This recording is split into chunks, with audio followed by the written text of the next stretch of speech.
모든 강의는 무료입니다. 다만 구독과 좋아요 꼭 좀 부탁드리겠습니다. 이 채널을 지속하는 힘이 됩니다. 자, 이번 시간에는 학습자 개인차에 대해서 알아보겠습니다. 학습자마다 개인차가 있죠. 개인 차이가 있습니다. 학습에서 지능은 과제를 성공적으로 성취하기 위한 적응 능력입니다. 적응력이기 때문에 개인차가 있죠. 학습자마다. 따라서 지능과 관련된 지식을 학습하고 이해를 할 필요가 있겠습니다. 그럼 학습자 개인차 지능에 대해서 한번 알아보겠습니다. 이 지능이라는 것은 문제 해결 능력이죠. 문제 해결 및 인지적 반응의 모든 능력을 지능이라고 합니다.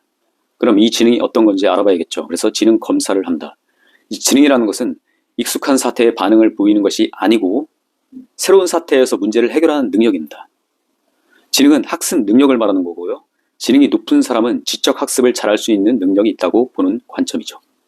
이 지능 검사가 있죠. 지능 검사라는 것은 변하는 상황에 대응할 수 있는 지적 능력이 어느 정도인지 알아보려고 하는 시험 기법입니다. 지능은 훈련이나 학습 등의 영향을 받지 않고 성숙 과정에서 경험으로 형성되는 지적 능력입니다.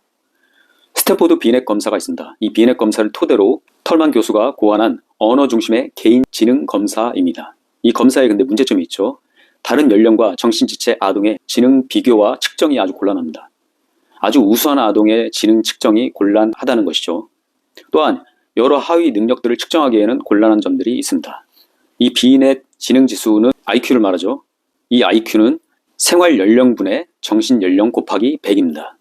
그럼 지능지수가 나오는 것이죠. 이 지능지수는 정신 연령을 실제 생활 연령으로 나눈 값에 100을 곱한 것이다. 이렇게 아시면 되겠고요.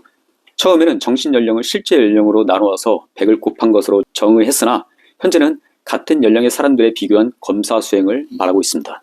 다음 웩슬러의 검사가 있습니다. 스탠포드 비넷 검사의 문제점이 있습니다. 그래서 그것을 개선하기 위해서 언어성 검사와 동작 검사를 추가를 한 겁니다.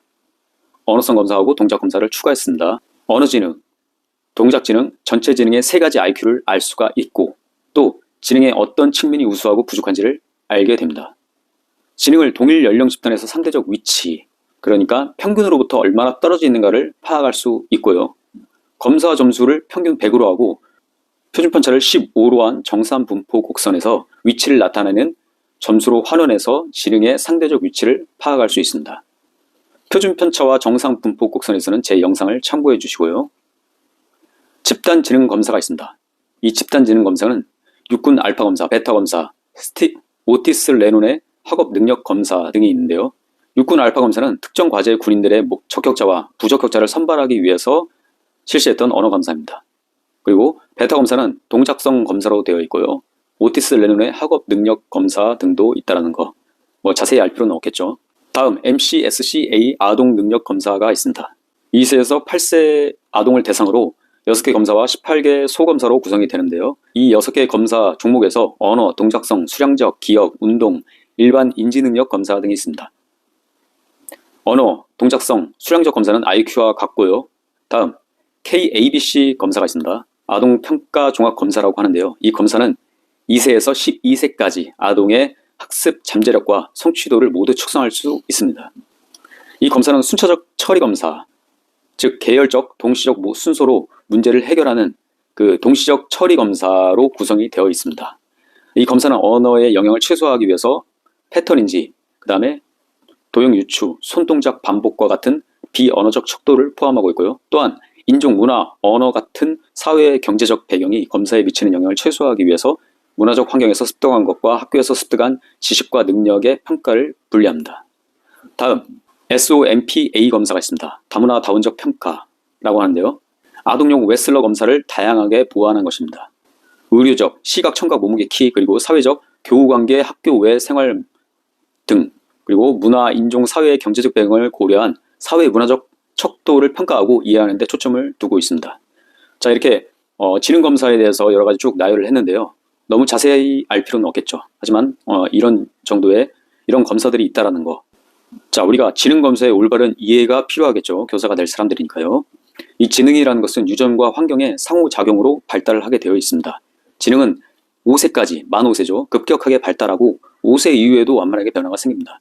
이 지능검사는 특정 시기의 개인의 인지적 기능을 측정할 뿐이고요. 하나의 검사로 지적 능력을 전체를 알 수가 없겠죠. 그리고 완벽히 신뢰 있는 지능검사는 불가능합니다. 지능 지수가 높다고 해서 모든 교과목과 활동에 우수하지는 않다라는 거 이 점 알아두셔야 되겠습니다. 자, 그럼 최근 지능 이론에 대해서 보겠습니다. 최근에 바라보는 지능에 대해서 우리가 자세히 알아둘 필요가 있겠죠. 자, 첫 번째 심리 측정적 접근입니다. 이 심리 측정적 접근에는 스피어만의 일반 요인설이 있고요. 서스톤의 기본 정신 능력 PMA가 있고요. 길포드의 지능 구조 모형이 있습니다. SIO. 자, 그리고 카텔과 혼의 유동성 지능과 결정성 지능이 있습니다. 한번 자세하게 알아보죠. 먼저 첫 번째 스피어만 일반 요인설입니다. 지능의 이 요인설이고요. 지능은 하나의 일반적인 지능 G 요인과 특정한 과제를 해결하는 데 필요한 여러 특수 요인 S로 구성이 되어 있습니다. 이렇게 두 가지로요. 그럼 일반 요인 G 보겠습니다. 언어 문제, 수, 도형 문제를 해결할 때 공통적으로 작용하는 요인입니다. 지적 활동의 종류를 초월해서 공통적으로 영향을 미치는 능력이고요. 특수 요인 S는 특정 영역의 문제 해결에 필요한 능력을 말합니다. 언어 문제나 수 문제와 같은 어떤 특정 영역의 문제입니다. 다음 서스톤의 기본 정신 능력 PMA입니다. 스피어만이 제시한 일반 요인에 속하지 않는 지능 과제가 있다고 보고 7개의 서로 관련 있는 7개의 지능 요인을 찾아냈습니다. 언어 이해, 지각 속도, 추리, 수, 기억, 단어 유창성, 공간 시각화. 이 능력이 지능과 일반 능력을 설명할 수 있다고 주장했습니다. 다음 길포드의 지능 구조 SIO 모형입니다.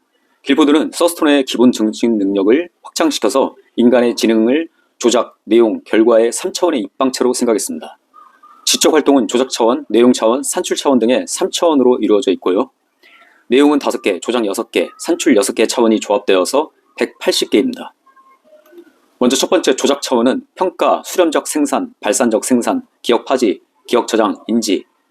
이 지적 기능의 양상을 분류한 것이고요. 내용 차원은 시각적, 청각적, 상징적, 의미론적, 행동적, 지능 측정을 위해 검사 내용을 구분한 겁니다. 산출 차원은 단위, 유목, 관계, 체계, 변환, 함축. 이는 지적 작용의 결과를 분류한 것입니다. 길포드가 서스톤의 기본 정신 능력을 확장시킨 이유는 지적 능력은 여러 요인의 결합으로 다양한 지적 능력이 나타날 수 있다고 보았기 때문이고요. 또한 기존 지능 검사가 기억력을 강조하는 반면에 확산적 사고는 무시하고 있다고 지적을 하고 있습니다. 따라서 IQ와 창의력 점수 간 상관관계가 상당히 낮을 것으로 예언하고 있습니다. 모든 강의는 무료입니다. 다만 구독과 좋아요 꼭 좀 부탁드리겠습니다. 이 채널을 지속하는 힘이 됩니다.